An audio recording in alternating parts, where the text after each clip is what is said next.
कर्मा का रहस्य क्या है?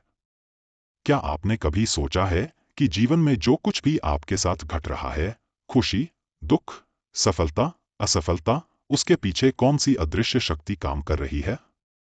क्या यह सिर्फ संयोग है या एक अचूक वैज्ञानिक नियम? एक ऐसा नियम जो न तो किसी ईश्वर का वरदान है और न ही कोई सजा, बल्कि सृष्टि का वह मौलिक गणित है जो हर क्रिया का हिसाब रखता है। सदियों से हमारे ऋषिमुनियों ने जीवन के इस सबसे बड़े रहस्य को समझने का प्रयास किया है। कर्म क्या है? क्या यह केवल कुछ करना है या यह विचार की शक्ति से लेकर नियति के निर्माण तक फैला हुआ एक गूढ़ विज्ञान है? क्या हम कर्म के दास हैं या हम ही अपने कर्मों के स्वामी हैं? आज स्काई दिव्य रहस्य में हम कर्म के इसी सनातन सिद्धांत की गहराई में उतरेंगे। हम केवल कर्म की परिभाषा नहीं जानेंगे, बल्कि महसूस करेंगे कि कर्म का नियम कैसे हमारे वर्तमान और भविष्य को पल पल रच रहा है। यह एक ऐसी यात्रा है जो आपको निष्क्रियता के भ्रम से निकालकर अपनी चेतन शक्ति को पहचानकर अपने जीवन की दिशा बदलने की शक्ति देगी। अपनी आंखें बंद कीजिए, अपनी सांसों को गहरा कीजिए और उस शाश्वत नियम को जानने के लिए तैयार हो जाइए, जिसके बंधन और मुक्ति दोनों आपके हाथों में हैं। कर्म के इस गहन रहस्य के उत्तर को 5 मुख्य रहस्यों में गहराई से समझने के लिए हमारे साथ अंत तक बने रहिए। पहला रहस्य, क्रिया और प्रतिक्रिया का ब्रह्मांडीय नियम। तो आइए चलते हैं पहले रहस्य की ओर, जिसे हम क्रिया और प्रतिक्रिया का ब्रह्मांडीय नियम कहते हैं। कर्म का शाब्दिक अर्थ है क्रिया या कार्य, लेकिन सनातन विज्ञान में इसका अर्थ बहुत व्यापक है। यह न्यूटन के तीसरे नियम, every action has an equal and opposite reaction, का आध्यात्मिक संस्करण है। यह नियम इतना मौलिक है कि यह पूरे ब्रह्मांड को नियंत्रित करता है। जैसे गुरुत्वाकर्षण का नियम अटल है, वैसे ही कर्म का नियम भी अटल है। यह प्रकृति का वह कॉस्मिक अकाउंटिंग सिस्टम है जहां आपके द्वारा डाली गई हर ऊर्जा वापस लौटकर आप तक आती है। यह कोई सजा या इनाम देने वाली शक्ति नहीं है, बल्कि संतुलन और न्याय की एक स्वचालित प्रक्रिया है।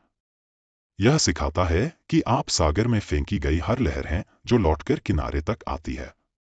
दूसरा रहस्य, संचित, प्रारब्ध और क्रियमाण कर्म की त्रिवेणी। अब हम बढ़ते हैं अपने दूसरे रहस्य की ओर।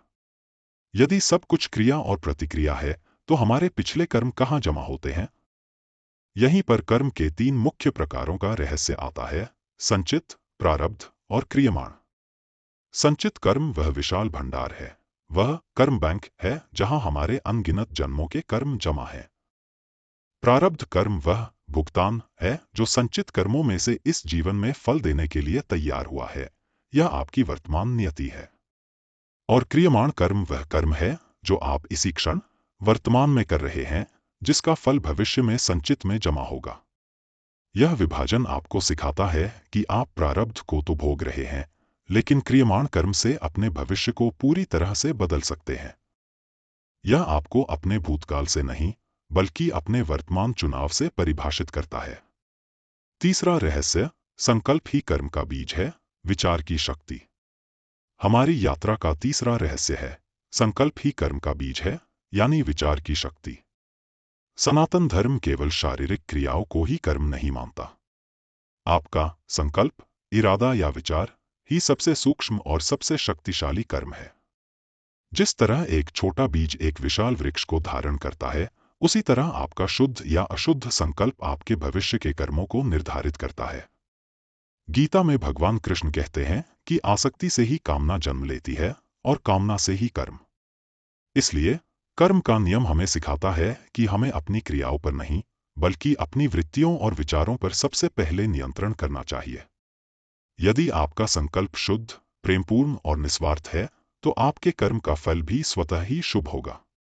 चौथा रहस्य, अकर्म और विकर्म, बंधन से मुक्ति का सूत्र। अब हम समझते हैं चौथा रहस्य, अकर्म और विकर्म, बंधन से मुक्ति का सूत्र। कर्म के चक्र से मुक्त होने के लिए आपको केवल अच्छे कर्म नहीं करने हैं, बल्कि कर्म की प्रकृति को समझना है।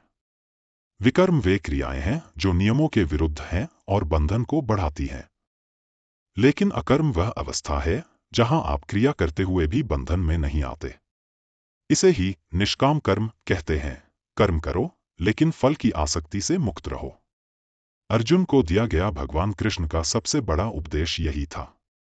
जब आप अपने कर्तव्य को प्रेम और पूर्णता से करते हैं, बिना यह सोचे कि आपको क्या मिलेगा, तो वह कर्म आपको बांधता नहीं है, बल्कि मुक्त करता है। यही वह कला है जो कर्म को योग में बदल देती है, कर्मयोग। पांचवा रहस्य, मोक्ष की ओर कर्मयोग, बंधन नहीं, साधन।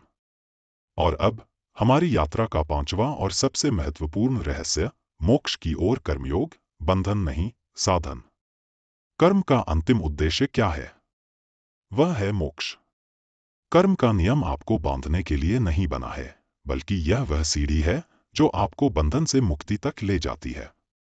कर्मयोग आपको सिखाता है कि संसार में रहते हुए, अपने सभी कर्तव्यों को निभाते हुए भी आप कैसे परम स्वतंत्रता को पा सकते हैं। जब आप हर कर्म को एक यज्ञ, एक पूजा या स्वयं उस परम चेतना को समर्पित कर देते हैं, तो कर्म का फल आप पर लागू नहीं होता। आप कर्ता के अभिमान से मुक्त हो जाते हैं।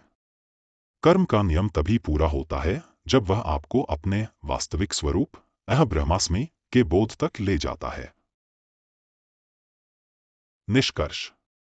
तो हमने इन 5 रहस्यों को खोला। कर्म का वास्तविक रहस्य यह है, यह केवल परिणाम नहीं है, यह एक वैज्ञानिक प्रक्रिया है। यह आपको सिखाता है कि आप केवल भाग्य के मारे हुए नहीं हैं, बल्कि अपने हर विचार, हर शब्द और हर क्रिया से अपने भाग्य के निर्माता हैं।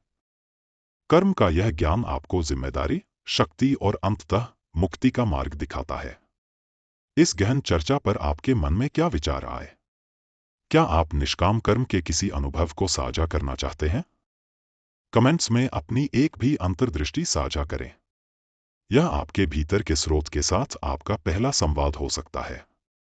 अगर इस विश्लेषण ने आपके मन की गहराई को छुआ है और आप ऐसी ही आत्मखोज की यात्राएं जारी रखना चाहते हैं, तो इस बोध के समुदाय का हिस्सा बने। अगले सप्ताह हम फिर मिलेंगे एक नए रहस्य, एक नई खोज के साथ। तब तक के लिए अपना ध्यान रखिए, स्वस्थ रहिए और इस सत्य को अपने भीतर महसूस करिए, आप ही करता हैं, आप ही नियंता हैं। धन्यवाद। जय महाकाल।